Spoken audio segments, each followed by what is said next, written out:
ადმინისტრაციის უფროსი 2002 წლიდან 2005 წლის ჩათვლით. ასევე მსახურობდა სახელმწიფო დეპარტამენტის პოლიტიკის დაგეგმვის დეპარტამენტში ასოცირებული დირექტორის პოზიციაზე. მის საქმიანობას ზედამხედველობდა ელჩი რიჩარდ ჰაასი. ამ უწყებაში საქმიანობისას პოლკოვნიკი ლოურენს უილკერსონი პასუხისმგებელი გახლდათ პოლიტიკურ, საკანონმდებლო და სამხედრო მიმართულებებზე სამხრეთ-აღმოსავლეთ აზიისა და წყნარი ოკეანის რეგიონებში. სახელმწიფო დეპარტამენტში საქმიანობამდე ლოურენს უილკერსონი 31 წლის განმავლობაში მსახურობდა ამერიკის შეერთებული შტატების შეიარაღებულ ძალებში. ამ პერიოდში ის გახლდათ ამერიკის სამხედრო ფლოტის კოლეჯის ფაკულტეტის წევრიც.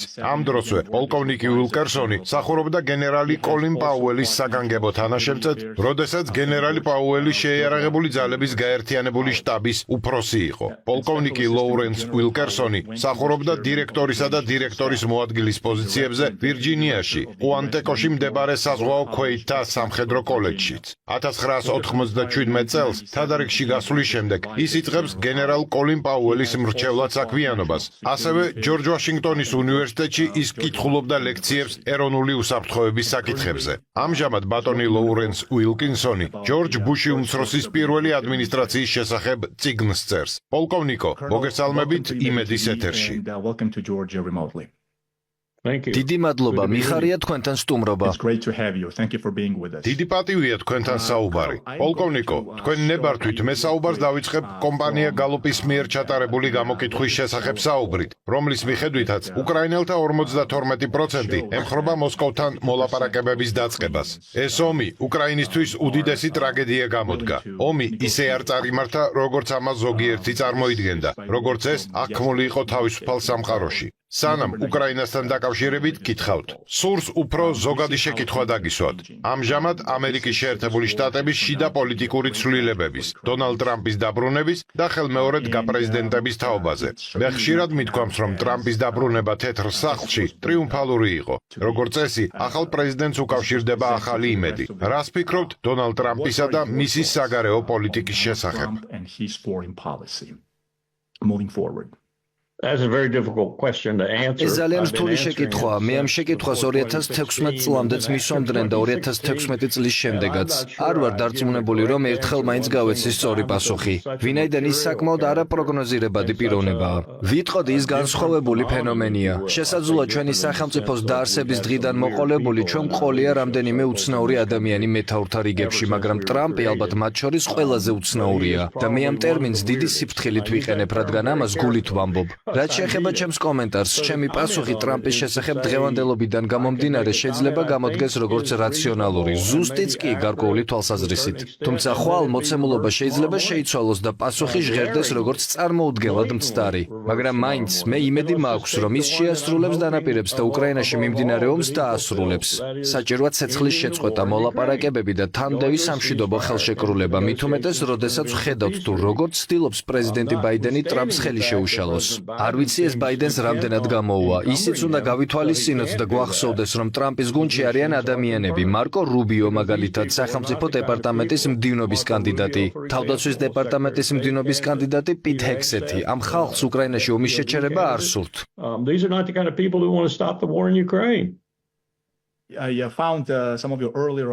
თქვენს რამდენიმე სტატიას წავაწყდი. მათ შორის თუ არ მეშლება ერთ-ერთი გამოცემაში სათაურით იაპონია წინ.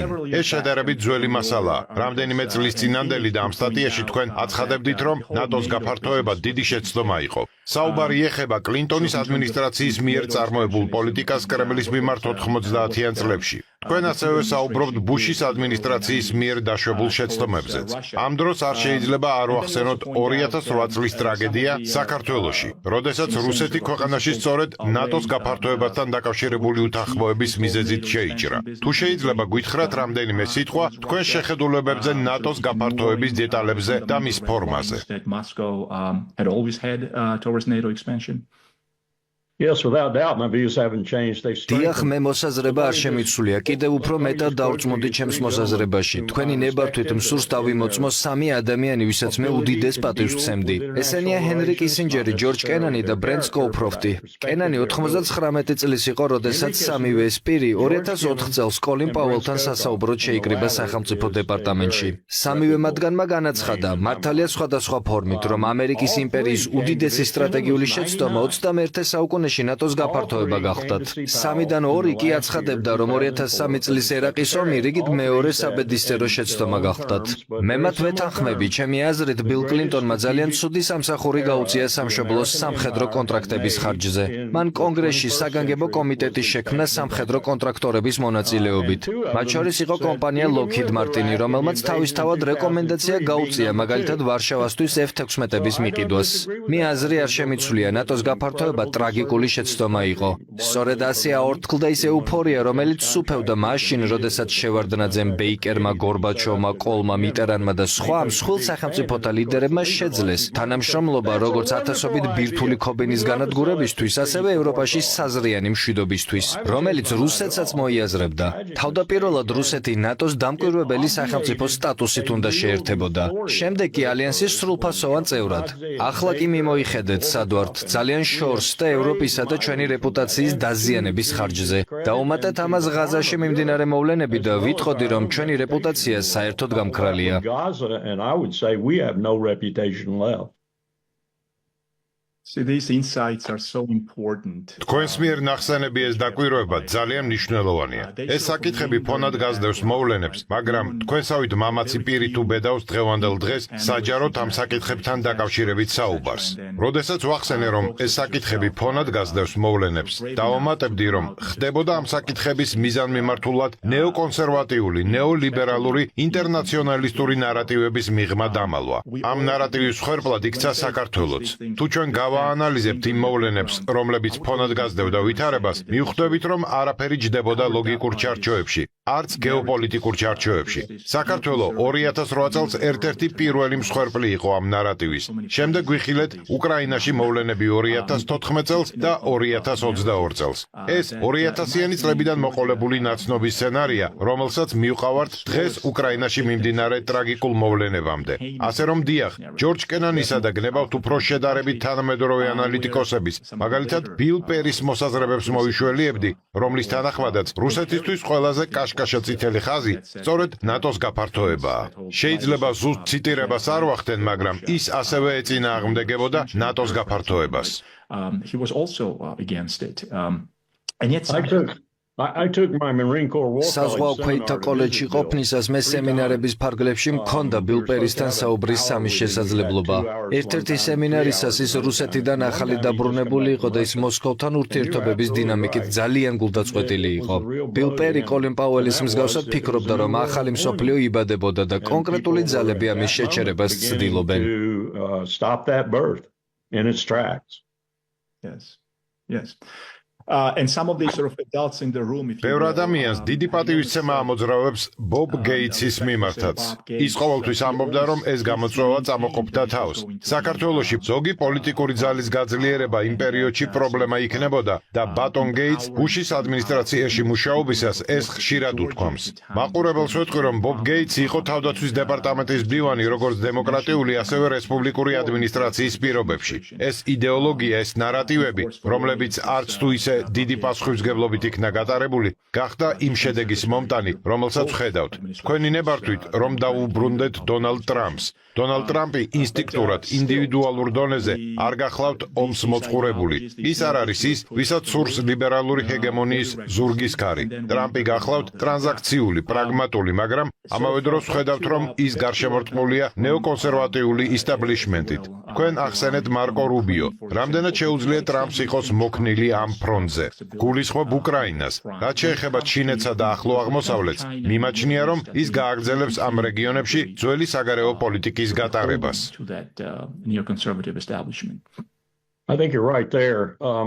მართალს ბრძანებთ, თქვენი ნებართვით გეტყვით შემდეგს. მგონია, რომ ის პოლიტიკური სივრცე, რომელიც ტრამპს ექნება მის მხარდამჭერებთან, დაახლოებით მოსახლეობის 60%-ს გულისხმობ. ხელს შეუშლის და არ მისცემს ტრამპს იმის გაკეთების საშუალებას, რის შესახებაც თქვენ საუბრობდით ახლახანს. ვგულისხმობ პირველ რიგში იმას, რომ ამერიკელმა ხალხმა მდინარე რაინის გნებავთ ნიუ-იორკის აღმოსავლეთით მდებარე სამყაროზე არაფერი იციან. მათ არ იციან ისტორია. არ იციან, არ ვიტყოდი 1000 სლოვანი, მაგრამ 100 სლოვანი უკრაინულ, რუსული ან რუსულ-ქართული ურთიერთობების შესახებ არაფერი.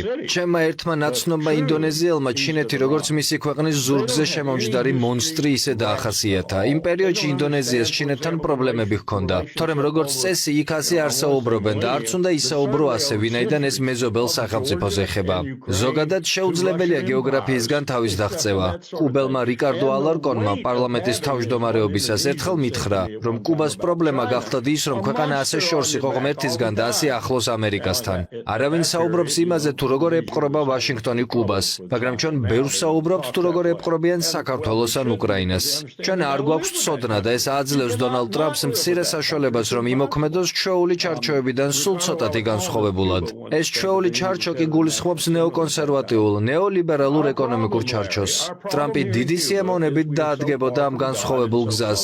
მას ინსტინქტურად ესმის ცვლილების აუცილებლობა, მაგრამ მას შეიძლება გაუჭირდეს. სწორედ ჩემს მიერ ნახსენები გაუნათლებლობის და იმ პოლიტიკური სივრცის ნაკლებობის მიზეზით. ამერიკელები დასკვნებს აკეთებენ იმის მიხედვით, იღუპება თუ არა ამერიკელი ამა თუ იმ კონფლიქტში. თუ რა პასუხისმგებლობა აქვს ვაშინგტონს აღებული, ეხება თუ არა საქმე ფულს. ამერიკელმა მომრჩევლს აი ეს აინტერესებს და არა გადამწყვეტი დეტალები და მიმაჩნია, რომ სწორედ ეს გადამწყვეტი დეტალები გვიფუჭებენ საქმეს. ეს იმპერიებს ემართებათ და ნაცნობი მოვლენაა. კოალიცია, რომელიც ახლა იკრიბება და მე მას BRICS Plus ვეძახი, აერთიანებს 60 ტრილიონის მოცულობის მთლიან შიდა პროდუქტს. ეს კოალიცია ჩვენ დაგვამარცხებს. ეს მხოლოდ დროის ამბავია. ეს დამოკიდებულია მოვლენებზე და მათ განვითარებაზე, დამოკიდებულია გამოწვევებზე და ამ გამოწვევებზე ჩვენს არასწორ პასუხებზე. ჩვენ დამარცხება გვიწერია და ამას ვერც კი ვხედავთ. ეს ჩემთვის ნამდვილი გამოცანაა, თუ როგორ არ გვესმის, თუ საკუთარ თავს რამდენს ვუშავებთ. I do agree with you that I think he would rather do that. Yes. Yes, we can only hope, all right? დიახ, მაგრამ ინსტინქტურად იმის გათვალისწინებით, რაც ვიცით, ცვალებადი საერთაშორისო სისტემის ფონზე დამეთანხმებით, ალბათ რომ ხედავთ თუ როგორ ხდება ერთპოლუსიანიდან მრავალპოლუსიან სამყაროზე გადასვლა. ეს ხდება იმისგან დამოუკიდებლად, თუ რა ნაბიჯების გადადგმა სურს და არ სურს ტრამპს.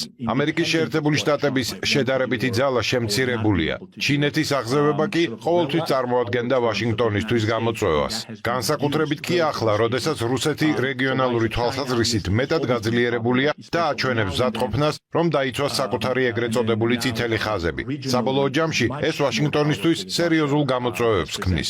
ჩვენ ვცხოვრობთ მრავალპოლუსიან სამყაროში და ეს კი ალბათ დააცხრობს იმ აღტკინებასა და ავანტიურიზმს, რომელიც ასია ჩაბუდებული ვაშინგტონის საგარეო პოლიტიკურ ელიტაში. მათ შეიძლება არ უნდოდეთ, მაგრამ მოუწიოთ ამის გაკეთება. თუ ტრამპი უფრო ღრმად შეძლებს ჩაეძიოს ამ მოცემულობაში, ის შეძლებს თამამი ნაბიჯების გადადგმას, რომ შეაჩეროს ან შეანელოს ნაცნობი პოლიტიკა უკრაინელების, ქართველების, რუსების მიმართ.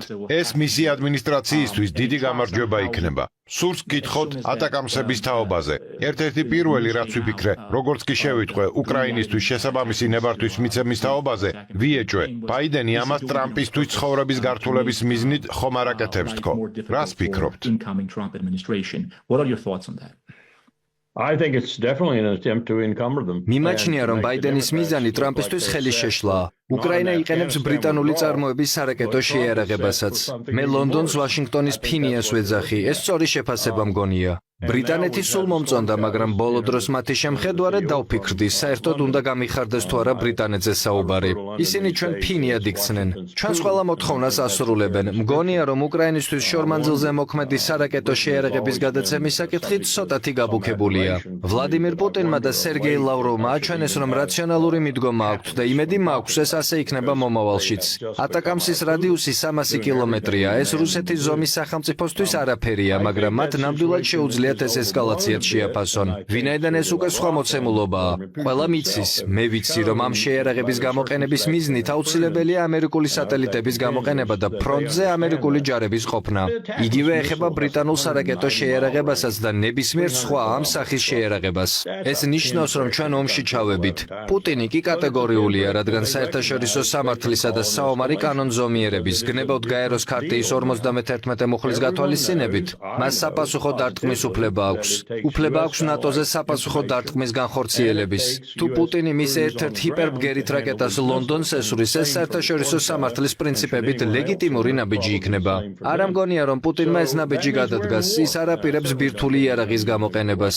ის ჭკვიანია, მაგრამ დესტაბილიზაცია სახეზეა და ეს კიდევ ერთი ნიშანია იმისა, რომ ვაშინგტონი შეიშალა. Washington has lost its bearings.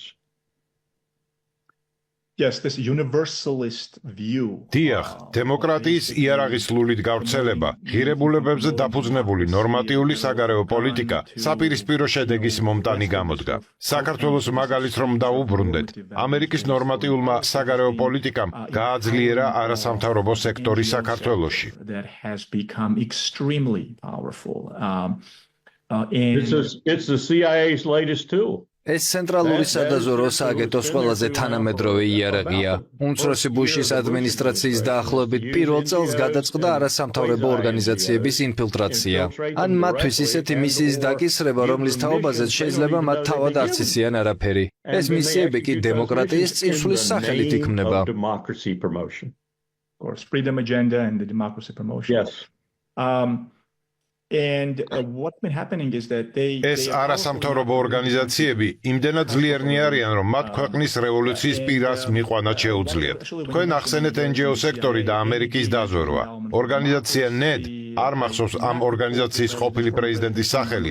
არც მახსოვს ეს პირი კიდევ NED-ში საქმიანობს თუ არა, მაგრამ მან საჯაროდ განაცხადა, რომ უკრაინა იყო ბოლო ჯილდო. მე ზუსტ ციტირებას არ ვახდენ, მაგრამ ეს არის მათი მიდგომა, მათი ფილოსოფია. სწორედ ეს არის დემოკრატიის სახალისების სახელით ამ მოძრაობის ცენტრალური ბლოკი. სურს ხაზი გაუსვა, რომ მაგალითად საქართველოში არ არის საჭირო ღია კარის მტრევა. საქართველოს მუდამ სურდა ყოფილიყო დასავლეთის, ევროპის და ნატოს ნაწილი. საქართველოში პროდასავლური პოლიტიკური კაპიტალის თვალსაზრისით თანამშრომლობის დიდი შესაძლებლობა იყო. ამ კაპიტალის გამოყენების მაგიერ დასავლეთმა ჩემი აზრით არასწორი გზა აირჩია. როგორ უნდა მოიქცეს საქართველო? მოვიშველიებ გეოპოლიტიკას. როგორი უნდა იყოს საქართველოს რეგიონული პოლიტიკა? თუ გავითვალისწინებთ რა სამეზობლო ყავს საქართველოს, რუსეთი ჩრდილოეთით და გარშემო თურქეთი და ირანი. საქართველომ შეძლო ყველა ამ სახელმწიფოსთან ბალანსისა და საერთო ენის პოვნა. უნდა ვახსენოთ აზერბაიჯანიც, რადგან რეგიონის დამოუკიდებელი განვითარების მოწმენი ვართ. What America has done, what the empire has კი ბატონო, ის რაც ამერიკამ ჩაიდინა, გახლავთ საქართველოს შებოჭვა.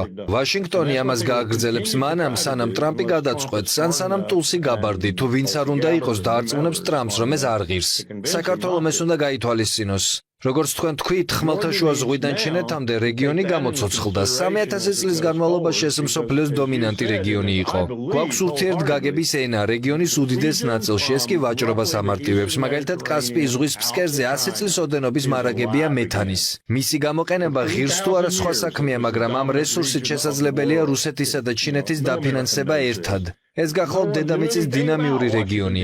თქვენ კი ამის ნაწილი ხართ და არ მისცეთ ამერიკის შეერთებულ შტატებს, იმპერიას ნება, რომ ეს შესაძლებლობა წაგართვან. როდესაც ვხედავთ, რომ იმპერია უკრაინაში რუსეთის სისხლისგან დაცლას ცდილობს, თქვენ ამ ძალებს შორის ბალანსი უნდა დაიცვათ. წინ ახალი მსოფლიო წესრიგი მოდის, თანამშრომლობისა და კოლაბორაციის მსოფლიო. თქვენ შესანიშნავ ადგილას ხართ და შესანიშნავი ცივილიზაციის პატრონი ხართ. საქართველოს მოსახლეობის უდიდესი ნაწილი კარგად განათლებულია და გესმით რა ხდება. ეს ქაოსი ამერიკის დამსახურებაა. ჩემი აზრით, ეს ქაოსი საქართველოში ამერიკის ბრალია. თავი რომ გაგანებოთ, ყველაფერი მოგვარდებოდა. In my view. Correct. Well, here is it's always been a დეტალური აღწერა, რომელიც თქვენგან მოვისმინეთ, ზუსტად ასახავს რეგიონის და რეგიონში საქართველოს როლს. საქართველოს რუსეთის წინააღმდეგ იარაღად გამოყენების მცდელობა მხოლოდ იმიტომ, რომ დასავლეთს რუსეთი არ მოსწონს, ჩემი აზრით დიდი შეცდომა იყო. სამხრეთ კავკასიის რუსეთის დასუსტებისთვის გამოყენება შეცდომა იყო. ამან არც ახლა იმუშავა და არც არასდროს უმუშავია ისტორიულად. ნახოთ რა იქნება, მაგრამ მიმაჩნია, რომ სამხრეთ კავკასიის რეგიონი ჩვენს თვალწინ უბრუნდება გეოპოლიტიკის კლასიკურ პრინციპებს. დიდი მადლობა საინტერესო საუბრისთვის. We look forward to seeing you again soon. Well, thank you for having დიდი me. მადლობა. Thank you. Have a good one. გამოიწერე და გაიგე ამბები ლიბერალური ცენზურის გარეშე.